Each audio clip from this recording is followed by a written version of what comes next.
Good morning, beautiful people of the internet, and welcome back once more to the Sunday Special Live, joined by these glorious people, Helen, Chorley, Piotr, Rusinek, Adam G. Lawrence, because he is the G, apparently. I heard that somewhere, myself, J. Howard included. We've got the Sunday supplement to burn through, and I think Adam then has super important things that he has to shoot off for, so you'll be stuck with just the three of us. It's a solid B team route today, and I think we call ourselves a B team. We'll try and keep it apolitical, let's see how we get on. Adam, what's the news? B for best, of course, but let's just get it right. Top G, not just G. Top G, please, please. Thank you. Thank you. This week, interesting week, really. We had a little bit of movement the right way downwards in the bank's reversionary rates, which was down below 8% for the first time in a couple of months. That's right. We're now at a stage where when you drop off a loan, the average rate the banks are charging people is 8%. And bear in mind, that would be for mostly residential mortgages. So obviously your average buy-to-letter is paying a bit more. So that's how painful things are still. We also had a bit of a dichotomous week because we had some slightly improved GDP figures for November, although my argument is that's more driven by inflation being lower than it is by growth being particularly better, because we have to remember that real GDP figures are, of course, adjusted for inflation. And that's probably why December's will probably be okay. But on the flip side of that, we also had inflation in the US come out once again, which seems to happen about every other month at the moment, a bit higher than expected. And they haven't had a meaningful move downwards in their core inflation since June last year. So I am, as I often am, completely and utterly perplexed by the rest of the world, who is now going, inflation will be down to 2% by April and stuff like this, because it hasn't happened in the US. Yes, the US economy is running a lot hotter, but also it's been stubborn in the Eurozone. So I don't see what now suddenly is so magical about the UK, especially as historically we've had higher inflation than both of those countries. And of course, the other event this week that might be inflationary is we scrambled the 4 fighter jets we've got left of our limp Air Force, of course, and got stuck in the Red Sea. We have to remember conflict normally brings bond yields downwards, and that did happen this week. Why does that happen? Because money flocks to safety and government bonds are seen as safe. It's also usually seen as an event that's going to harm the stock market, which is usually wrong, because apart from anything else, GDP goes upwards in the event of wars. I'm hopeful this isn't going to be too hot, but it's not ideal when you've got an Iran-funded organisation and the US and the UK getting involved. More cynical people than I would point out in this election year, and I'm sure there's an element of looking at the looming polls, and I'm not sure this can save Sunak, to be honest, because everyone's done their dough with him, even though the vast majority of the damage that's been done has not been done by Sunak. It's been done by the idiots before him. But unfortunately for him, those are the same idiots that he aligns himself with. And as someone so eloquently put it to me at Partners in Property London on Thursday, they're two cheeks of the same arse anyway. I saw that in my Facebook feed. For whatever reason, it shows that I must read and listen broadly across the board, because the Labour Party sponsored advert popped up to me today and before we came online, and there were 380 comments on this post, but I clicked on it and because I thought I'll read the comments, and I could only see one. And you know when Facebook automatically defaults to like most relevant or whatever, so I changed the toggle on most relevant to see all comments, wondering why 379 comments had been hidden as not relevant. I would characterise probably 250 of them as you're supporting genocide in Palestine, screw you, Keir Starmer, basically. And then the others are sort of smattering of similar but less eloquent versions of the two cheeks of the same arse analogy. I think we've said it before, but I think the likely result here is a low turnout, and what that leads to, we don't know. There are a few pollsters this week predicting it's kind of like you've got you got Sunak at about -45, I think, in the polls, and then you've got Starmer at -22. So it's like I see. So it's the old lesser of evils argument. When you look back, you know, people like Cameron and Blair were miles in front. They had positive popularity. Or, of course, thanks to COVID and all the rest of it, we've all just lost faith with governments in general. So whoever's in charge is a problem. And I think there's some element of an argument there. But, of course, the US have got an election this year as well. So a little bit of hot action in the Red Sea, defending ourselves. I mean, I always knew from when I was a kid and you went to self-defense, it could actually be quite aggressive. But that's nothing compared to the international law version of self-defense, which seems to be self-attack some of the time. But there we go. We'll see how long that all goes on. Of course, oil's ticked up a bit, not a huge amount, but a bit. But again, drawing this back to solely economics, we're talking about inflationary events here. Energy prices are up this month. Oil's going up again, not down. There's reasons to be concerned. And of course, even though the bond yields go down because money flocks in, ultimately inflation stronger for longer. You know, the argument that's been being used for a long time. And I'll remind everyone, we haven't got a Bank of England meeting for 3 weeks yet, and we've still got to have that first meeting where the three hawks don't vote to put the rate up before we consider the rate going down. There's a lot of, as usual, disconnected thought that goes on. So we may or may not avoid a technical recession. We had a 0.3 tick up in GDP for November, which is good news. But it should be enough to avoid a technical recession because we contracted 0.1% in Q3. A lot of this stuff I consider as a bit of a waste of time because 0.1 here or there, who cares? The problem is we're averaging around 0, and our 12-month growth for the economy is 0.2% in real terms. Now, I, being a positive glass half full kind of guy, would probably put a positive spin on that and say, well, that's good, actually, because we've had so much inflation. That means we've kept pace with inflation, which is incredibly good, actually. But the conspiracy theorist in me still believes that 4% inflation is a secret target that is risky, but they need something to try and inflate this debt away. Otherwise, the fiscal drag is going to destroy economic performance in the US and the UK at some point over the coming decades. And although we could say the politicians don't care about stuff like that, I don't think they want to be looked back on in history as the people who fiddled while Rome burnt sort of thing. And they've got to be a bit careful about that. The other bit that I went into in some detail was the Bank of England now have a blog that they've had for a while. It's called Bank Overground. So it's not what you do when there's a tube strike. It's actually the bank sharing their thoughts that are informing their strategic decision making. Quite useful. And there was a recent piece in December, which was basically talking about, because the mortgage rates are going up, how much is consumption going to go down? That's the real question they were looking at, because households have only got so much money. And they actually captured some data in terms of what people said that they really did. So for every £100 that went up in your mortgage, if it went up in 2023, or the first half of 2023, I should say, you cut about £50 from your monthly expenditure. That was what the average household did. So you might think, where did the other £50 come from? Well, either you borrowed it, you took it out of your savings, or you got paid more, and therefore you had that extra money to spend.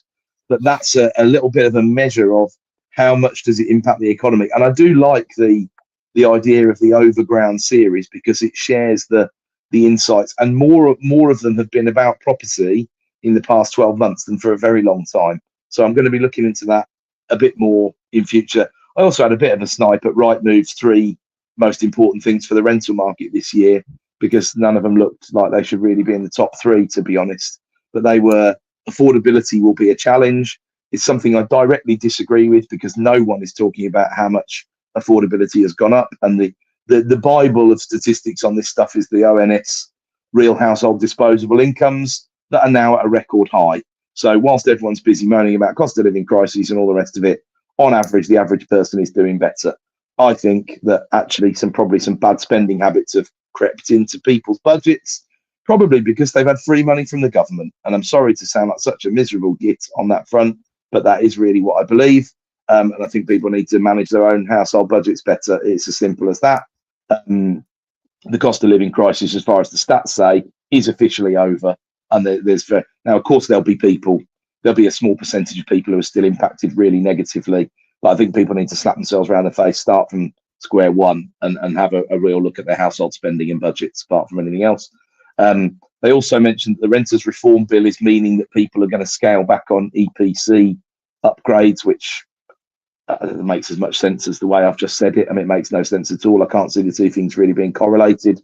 I think landlords have just put spending on hold because they don't need to do it legally now anymore, until there's a change of government, most likely.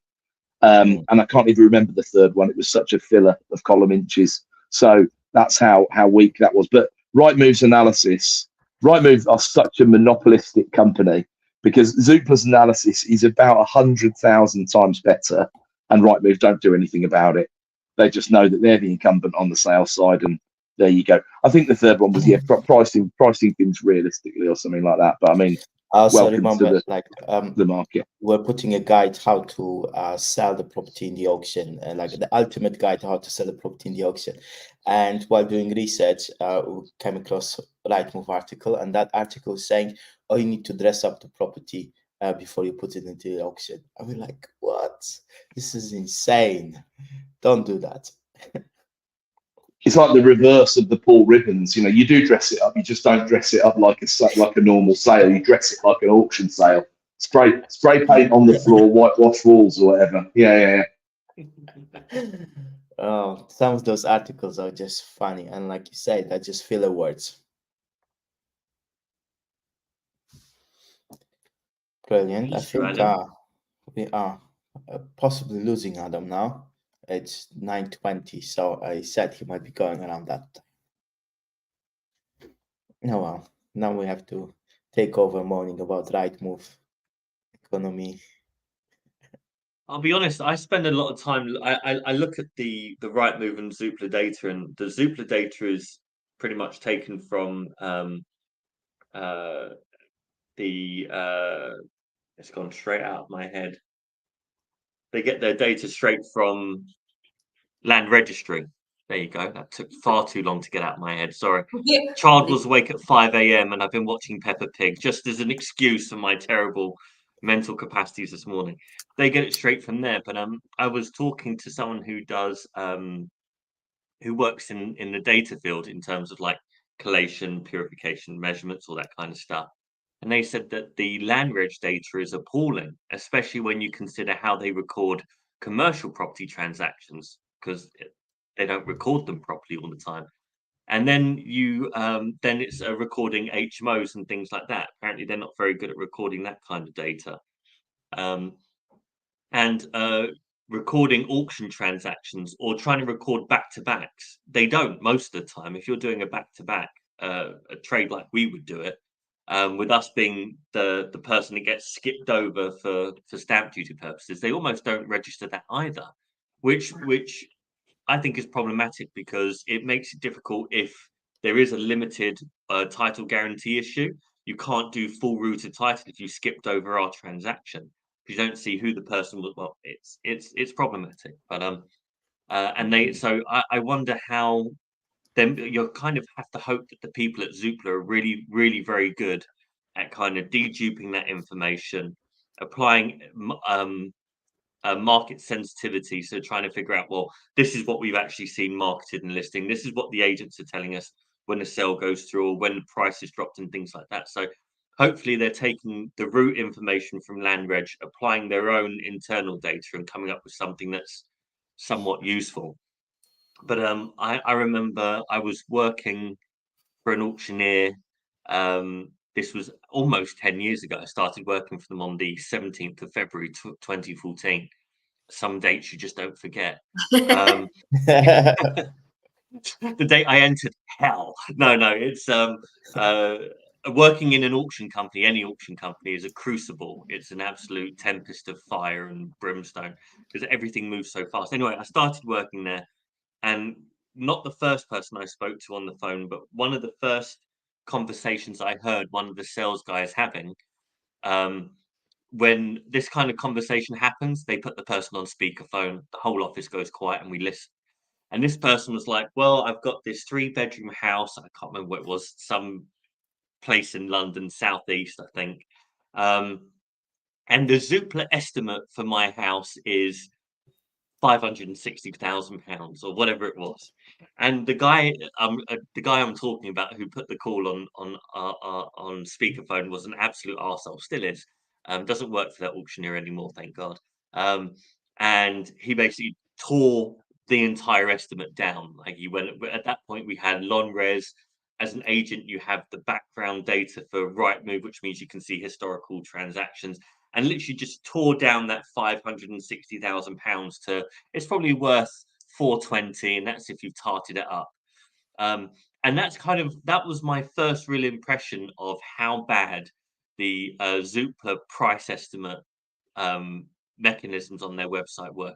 But you can't really taint that data with the market data they put out, because it is really, really, very, very different. And that's my I also anecdotal. think like a lot of things have changed since like whatever 10 years ago, and even now when you get an estimate from like Home Track or even like property data, does give pretty good estimates of property values. Obviously, then you need to look into the tiny bits of details about the flat. Does it have parking? Does it have extra garden? Does it have all those kind of things that will affect the value? But they will affect the value like 10% either side. It's not going to be gigantic. So I think the estimates have been like much better in the last few years. Are you using much of that, Helen? Like no, like I've been on the other side of it in terms of like, it's funny, isn't it? Like there's kind of people that are in the business and what we know and whether it's reliable or not, and then there's what the layperson believes. And every like residential place I've ever sold, like of my own, I'm talking, not investment, but of my own, like Zoopla's been way off on the downside. And I'm not just saying that, like I have spreadsheets of these things. I know what every house on that road, pound per square foot, is worth. And then so trying to convince, somebody that you're selling it to that this is actually the appropriately priced is it's been challenging. So you can actually submit submit a request to Zoopla that will change your.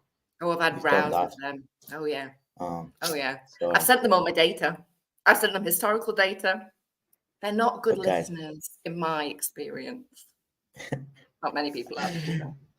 Oh wow. But yeah, I see in the comments that we started. David Tate has started a really good trend. Good morning from Chesterfield, and good morning from Sheffield. Oh, that's nice to know where everybody is. Hi, everyone.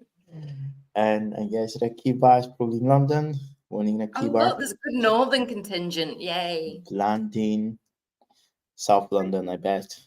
So yeah, it's a nice trend on the chats.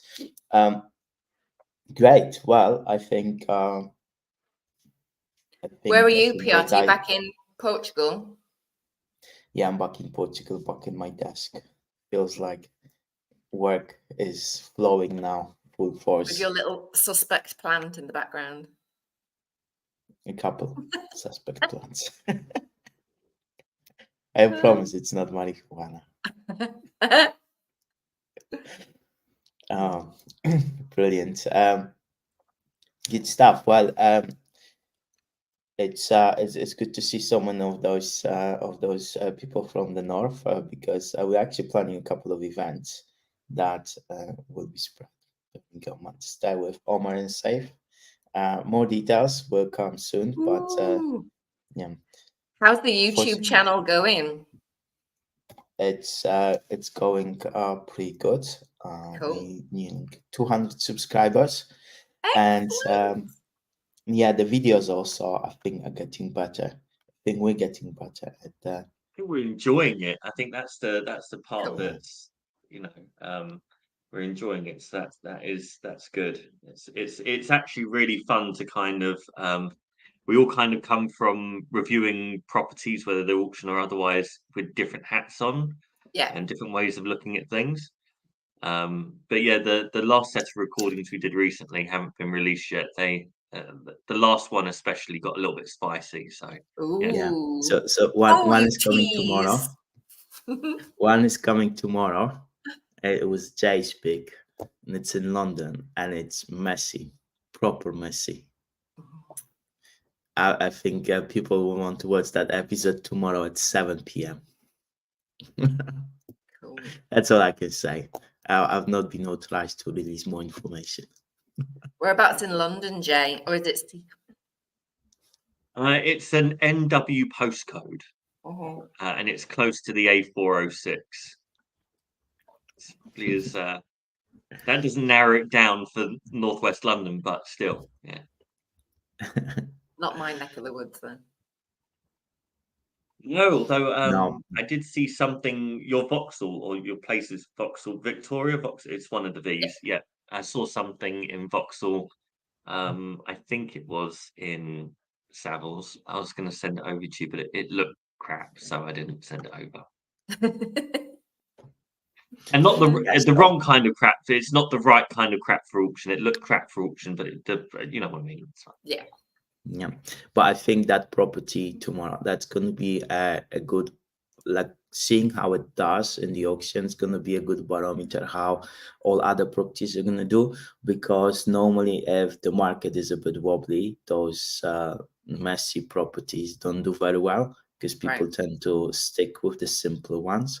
But if those messy properties do well, and then that means probably most of the other things are going to do well as well, just because the trend is kind of like there's more positivity in the market. So I think that would be a good barometer. Be fair, Piotr. We don't know how messy it is just yet because there was no legal pack. The legal pack could surprise us if it has relevant and necessary documents. Since when the receivers are gonna give you relevant all documents? We've got from those receivers before, Jay. We're 2 weeks into We're 2 weeks into 2024, and you're all negative. I'm thinking possibility. I'm thinking let's make something great happen. You're like, oh, but there was a chance of the hyper realist. Hyper realist. It could happen. It could Jay, happen. those two things don't eliminate itself. You know, they can be hyper realist and optimistic. They are not the same arse cheeks on the same arsehole, are they? They're not the same cheeks. Those are completely different cheeks. It's oil and water. I've never heard that phrase before, but it's one of those that's just gonna. I'm going to try and get it into every conversation I can now. I'm absolutely for the next 10 days. That's all people can hear from me. So maybe we should get people who are listening to this to try and share like what's going on. Are you still keeping up with your New Year's resolutions? If anyone does that, personally, I think New Year's resolutions are piss. But what I do like is what goals are you setting? What are you looking to achieve in Q1? Do you break it up by quarter? Do you break it up monthly? Do you just have a general goal where you don't go down into the KPIs and the details? What's everyone up to? Is everyone still going to the gym? Is that something that's happening? That's normally a January thing, isn't it? I don't know. Yeah. Oh God, yeah. To be honest, one thing that I was really curious about is how did it happen that the tax year in the UK is from like the 5th of April or 6th of April? Because actually that's quite a good time to be making kind of goals, resolutions and stuff like that when things are like it's the spring and things are growing. And I wonder, has that been some astrological influence on the tax system in the UK, or is it is it a question for ChatGPT? What's that? It's definitely a question for ChatGPT because originally April wasn't considered the new year, at least not since like the Greco-Roman times, those empires. But previously, in the esoteric, what they would now call pagan teachings, April was the new year. It was the rebirth and all that kind of stuff. Goddess Astara and things like that. And those are kind of teachings that have changed, and Christianity stole a big chunk of stuff from Christmas, which was Saturnalia, and all those other kind of things. So it's interesting. It's all rehashing of the same story. You go back far enough and you look at the Egyptians and Osiris being reborn and born of a virgin mother and blah blah blah. Yeah, blah. yeah. Two cheeks All of the the same stories. arse, Jake. Two cheeks of the same arse. Yes, they are. Ah, wow. I think that arse has got many cheeks.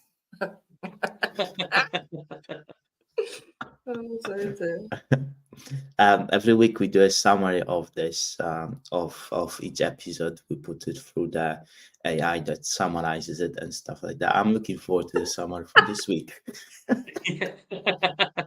You should ask for images. Ask for images as well. Oh, he's back. He's back. And I'd really like to see how it interprets two cheeks of the same answer. Be absolutely brilliant. Has ChatGPT got a sense of humor? I think we'll find out. You could train it to have a sense of humor, but I imagine its default setting is probably German. You know, not really big with the humor. It's funny actually. I've used it to write a couple of posts, just like short posts when I've just got, I don't know, like a meme or something to share. And I put in, write a social media post in the style of Helen Chorley.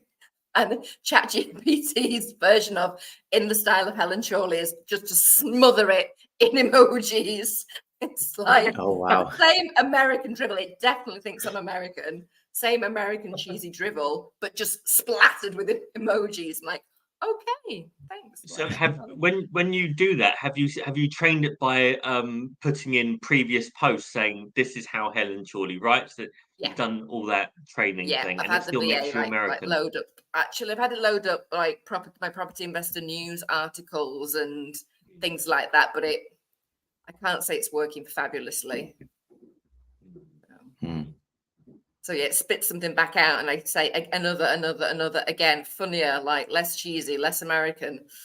And after about 10 goes, we get something, and I'm like, oh, I'll deal with this and just rewrite it myself. And so hence, used it for about 3 posts.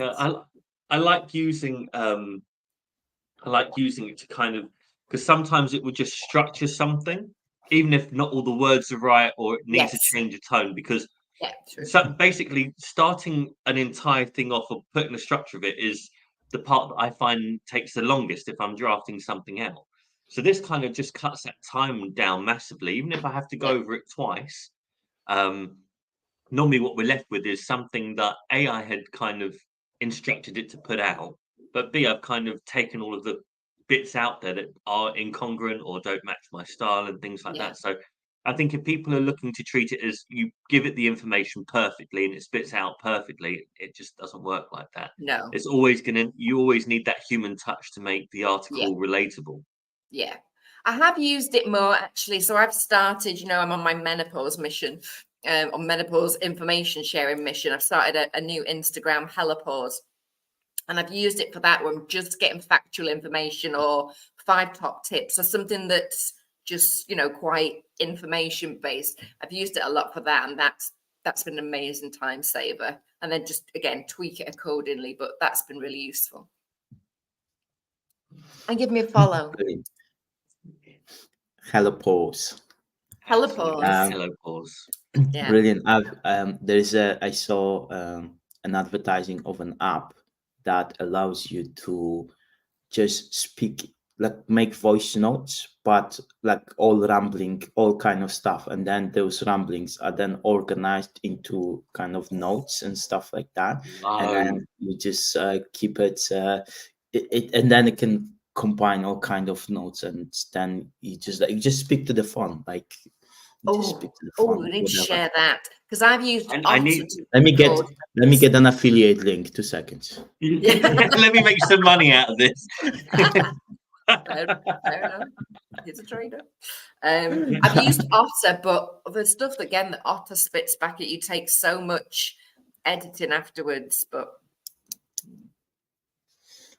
Guy's giving us a comment here. Yes. Hello, Guy. I started New Year's resolution on the 8th January last year. I decided to try fasting for 16 hours a day for 3 months. This week, I passed 12 months of my 23rd resolution and haven't failed for 1 day. Wow. Whoa. Quite proud of myself. My wife Julie loves ChatGPT. Showed one of our friends, and they said, "Yes. What about if you were writing it as an 11-year-old boy, i.e., our sons?" Julie put it in to write as an 11-year-old boy, and wow, it was amazing. Cool. 8th of January is a great day to do anything, really. Just saying. Thank you for all your wishes, by the way, everybody. Thank you. Yeah. How did you celebrate, Helen? Do you know what? It was the most horrific weather here. It was absolutely awful. It was proper British weather. So we're going to go to this. And actually, yeah, I had a really miserable birthday. There we go. Really miserable birthday. So we postponed it and going to do something when the weather gets nicer. Sounds like I just wrote the day off. It was so shit. I'm like, yeah, like, yeah, this isn't happening. Right, let's postpone it.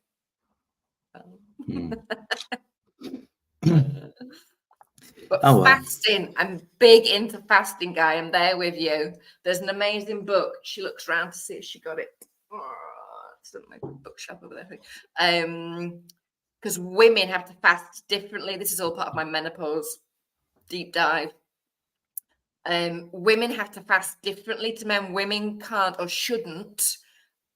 The optimum way for women to fast is not every day. Men can do because of your testosterone levels, and that gets circulated every 24 hours. With women in our cycles and the hormones going up and down at different levels over the cycle, you shouldn't fast. It's not optimal to fast every day for a woman. And there's certain times during the month that you shouldn't fast. So there's a really good book. I'll try and put the link in. Fast Like a Girl by Mindy Peltz.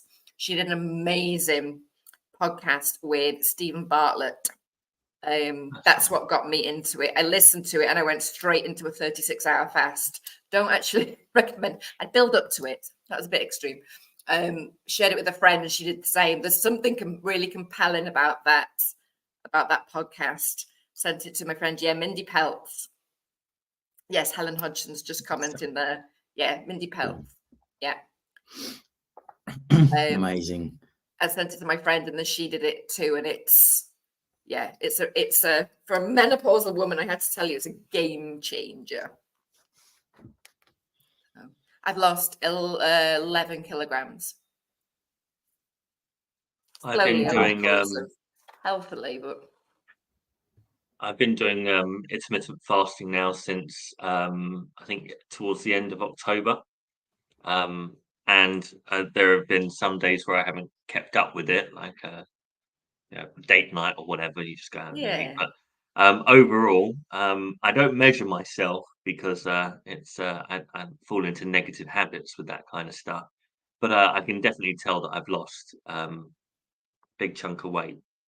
Cool. But I'm rowing. I'm doing free weights and kettlebells, so hopefully convert the chunk into hunk. Amazing. James shared his amazing goals. He's on track with gym goals. So fun run a 70-meter ultra marathon and launch in Papa Dom's meeting. Meters. Yeah. If it's meters, that's not that ultra. Even I could run 70 meters. I mean, I'd be huffing and puffing halfway through, but 70 is possible. No, what James is planning is insane, but it's brilliant. James, are you running up for a charity? Are you doing fundraising? Are you doing anything like that? Share links with us. It's a big deal. We like stuff like that. Brilliant. And you mentioned the property and Poppadoms meetings. Actually, one of the property sisters mentioned it this week. I think she met Rod there. Suzanne, hello Suzanne, if you're watching. I'd like to get along to one of those once I'm when I'm back in the UK. That was their inaugural Kent one. I've been aiming to get up to their one that's a little bit further north, but I keep forgetting when it is. Yeah, it's a great idea. I do like a curry, so. Oh yeah. Seems like Simon is up for the 70 meters to be clarified. Marathon. Marathon. No, so I've got to this whole health thing is a big change for me. So I'm looking for that. I'm still healing from the broken leg. It's not 100%, but it's far better than it was. Cool. Yeah, maybe I'll do something with the newfound vigor and strength and blah blah blah. Who knows? Or you're not going to start transformation was posting like massive. before and after pictures, half naked and sat on the back of motorbikes, are you, and things, please? No, nothing like that. No freshly caught fish either. I'll just keep it normal. I'll just start feeling good about myself and see where that takes me. That's good. That's good. Amazing. Oh, Sheffield. Okay, I knew it was I knew it wasn't too far from me. But yeah. This Wednesday, thank you, Helen. Sheffield property. Oh, let's go. Property in Poppadons this Wednesday. So if you're up north, check it out. It does send look us like a good photos. laugh. Hottest new networking agent in the UK. Interesting. He's edited it. It's Event. event, not agent. Yeah. Oh, good. Also, Amazing. on an intellectual standpoint, today is the end of the 2-for-1 sale at Audible. So, if anyone wants to double up on their reading, it's a 2-for-1. That is a good reminder. Thank you. God, there's I have loads. downloaded So many books at Christmas. I have downloaded a book called Exercised, and it talks about how exercise is not that good for you. Oh. My kind of book. I can't read that book at the moment. That's called cognitive bias, Piotr. You seek what you find, don't you? You seek what you find. Yeah. There is some. Have you ever seen that meme where they go through like the guy who invented the treadmill died at 63 and this and that and the other? It's quite amusing, actually. It's the law of attraction, Adam. That's what Piotr's doing. He's attracting it. I know that must have access to some pretty incredible stuff to keep them going or whatever. But given that they were always in with Big Macs and Cokes and all the rest of it, 99 and 93 and still going strong is not a bad innings for men, is it? Let's face it. But I was enjoying. Sorry, Piotr, go on. Yeah, I'm not talking about all exercise. I'm just talking about certain things that people do that think they're healthy, but they're not healthy. Just Right. Got you. Fair enough. Actually, Fair enough. There's a lot of that. There is. Yeah, I was enjoying the fasting chat there. I heard what was going on. I was going to say I first tried it back in 2012, at the back end of 2012, because I was on a flight and I listened to the Michael Mosley BBC documentary, which is like one of the first things that was ever done on it. Something like, I can't remember what it's called now. Eat, fast, slow, something, can't remember. But it's a good program anyway, and obviously full of sort of scientific information. Although at the time there was nearly no scientific studies about it or anything else. But I did it for 3 months solid in early 2013, and I lost 3 stone by sticking to it religiously. And that was the 5 and 2. And on the fast days, you still have 600 calories, so it's not like you don't have anything. And I would just survive on soup and cups of tea, really, pretty much on those days. But it was one of those things where I didn't. When most people who talk about it have done it for a while, it's a lifestyle thing, really, and therefore you've got to keep it up. But it's so much better than things like, the Cambridge diet and stuff like that, meal replacement things, because they're just not sustainable. You can lose a lot of weight on them quickly, but if you say you can lose a lot of weight in 4 months, you then need to spend 4 months getting your metabolism and your body back to normal, so you can have a functional life. Or the cynical things that they drive it, so you need to stay on the product, even in maintenance mode, basically forever. So they've got a customer for life, and it's just not the way forward. So but I think it's not just that. I'm surprised, Helen, you only 11 kilograms to lose. Adam, your mic is just. Is it? Sorry. Perfect. That's perfect. But I found that the benefits really were much more than weight related. It was really energy level related and things like that. It was incredible. Absolutely incredible. Yeah, and I still do it. Unfortunately, these days I do it intermittently. So intermittent fasting intermittently is probably not ideal. But I'm saying that because I was a bit easier on myself over Christmas, but I had a pretty good run with it in 2023, and I'm definitely looking to press on in 2024. And weight is one part, but I'm annoying in that 5 o'clock in the morning I'm full of beans. but I'm also 3:30 in the afternoon. I'm ready for a kip, you know. So it's managing that afternoon flat spot that it really helped me with in a big way. Yeah. That's been the biggest. That's what's kept me doing it. Like, yes, I wanted to lose weight, and at this age that I am, all the hormone changes with menopause, everything that I would do before was no longer working, which is uber frustrating and uber depressing, actually. Because normally I'd do more cardio, cut the carbs, it would drop off, no problem. Didn't work at all. Last January, this time last year, I did cardio, not every day, but I'd say 28 out of 31 days. Didn't lose a pound. So that's when I'm like, okay, something else is going on. Let's check this out.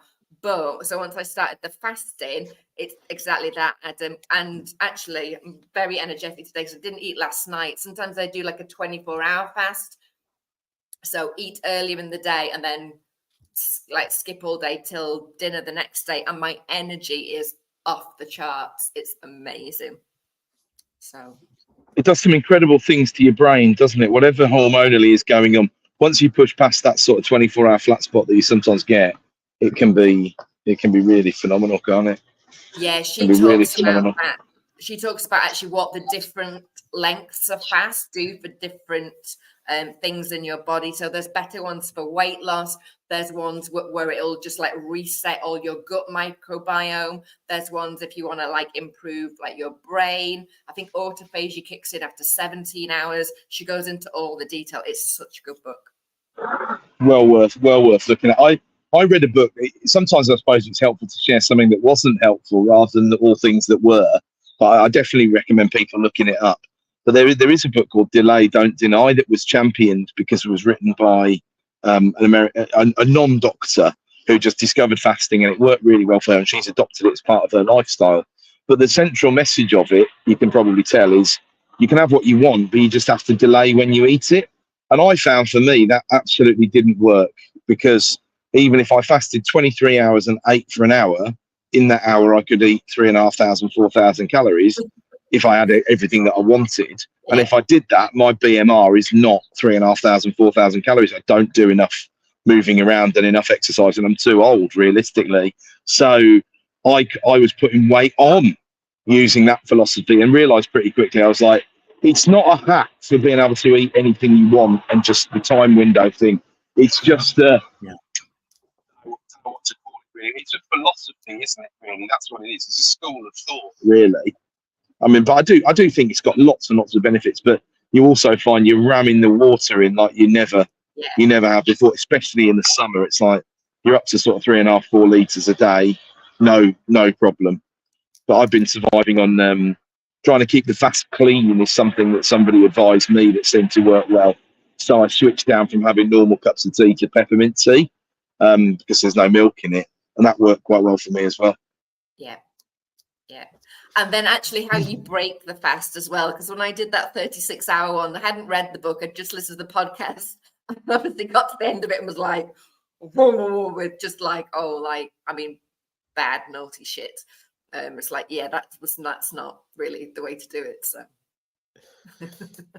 yeah, I'm in the process of just trying to cut out breads and sugars. I'm not kind of, I don't want to make it so that I don't have any sugar or any bread, but I'm just trying to control it. Yeah. So that's I'm not doing the 6-hour window just to eat any old thing. But it's an evolving thing. Once I've got the habit down of I eat between now and I don't need to eat outside of that. That was the important habit I felt like I needed to create to start things off. Then I could start focusing more on, okay, well, if I eat this, I feel better for longer. If I eat that, I don't. And then it becomes a process of elimination.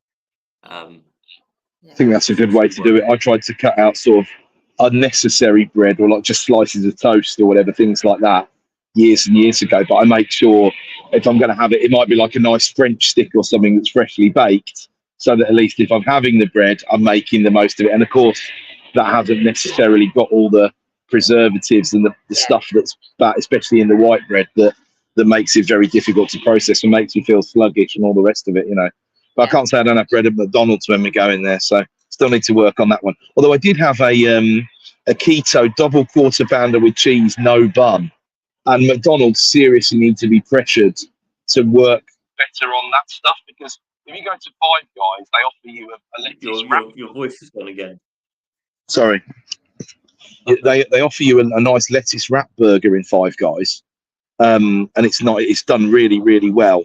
It's a great place to go for a bunless burger. Whereas in McDonald's, it's awful, absolutely awful. It's stuck to the box.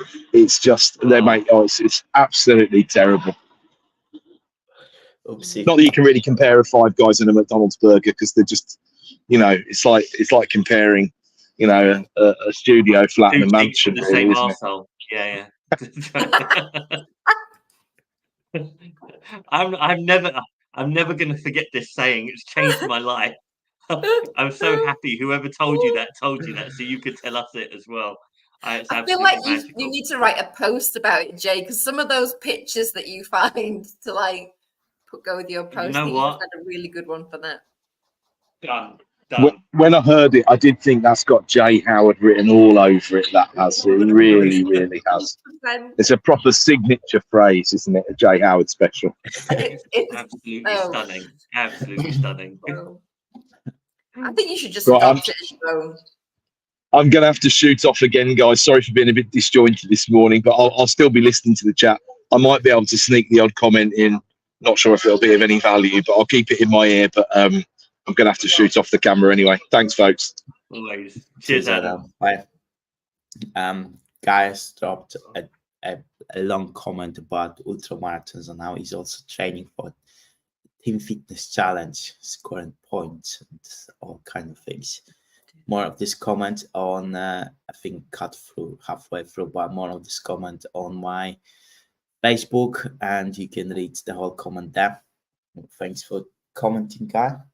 Well done on your challenge. Yeah.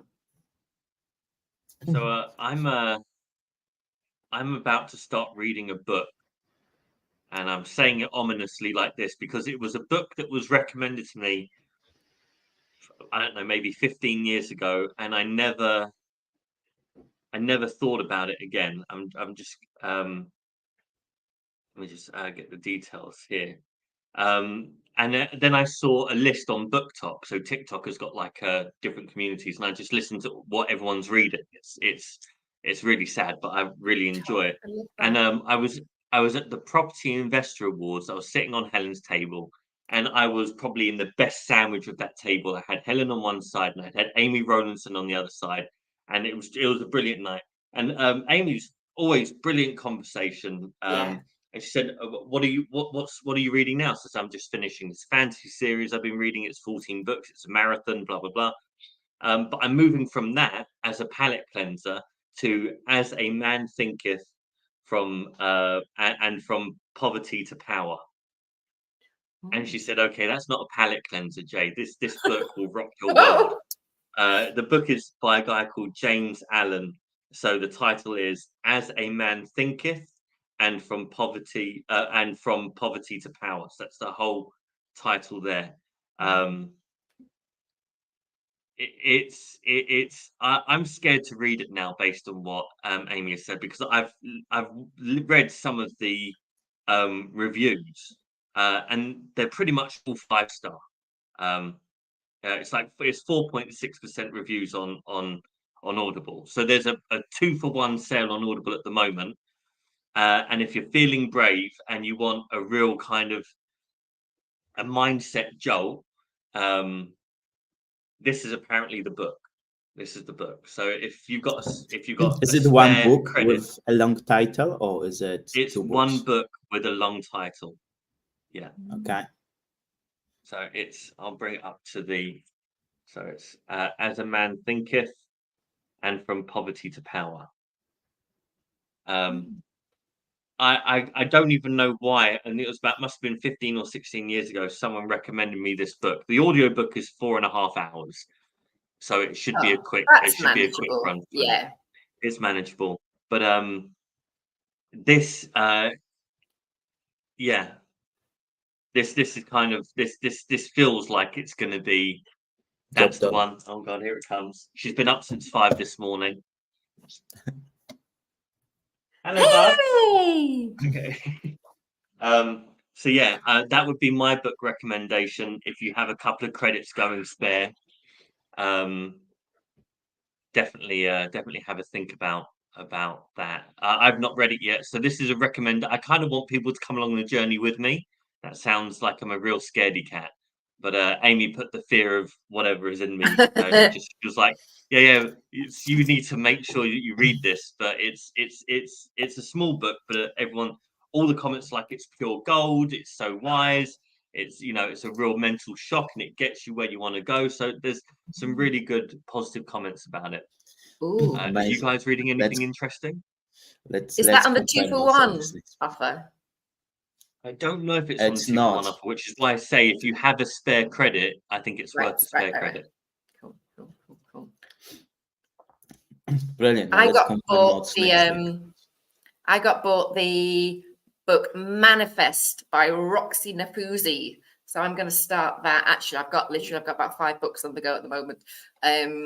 But lots of the Property Sisters, like Kim Upsala, I know, read that and loved it so much, and then went on the course with that lady. So I'm really looking forward to reading that.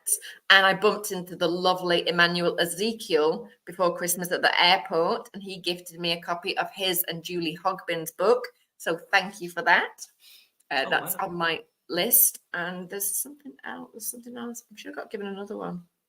Don't know. But yeah, it's all money and wealth and spiritual stuff and manifesting. That's my vibe at the moment. Amazing. Well, let's compare notes soon on those books. I feel like you should start your own book club, Jay. Yeah, the temptation actually is pretty damn high. I would do something like that. But the thing is, it's not a New Year's resolution. One of my goals this year is to write a non-property, non-mindset book. Ooh. So I'm forcing myself back into some creative writing. I'm trying to reignite some fires and see what I can produce. Love. And I've started writing one, and if you can believe it or not, it's already quite smutty. So, but I hear there's a pretty strong marketplace for some rather spicy fiction. So, by the end of the year, let's see how far I get. Yeah. Amazing. Okay, guys. Well, let's wrap up for today.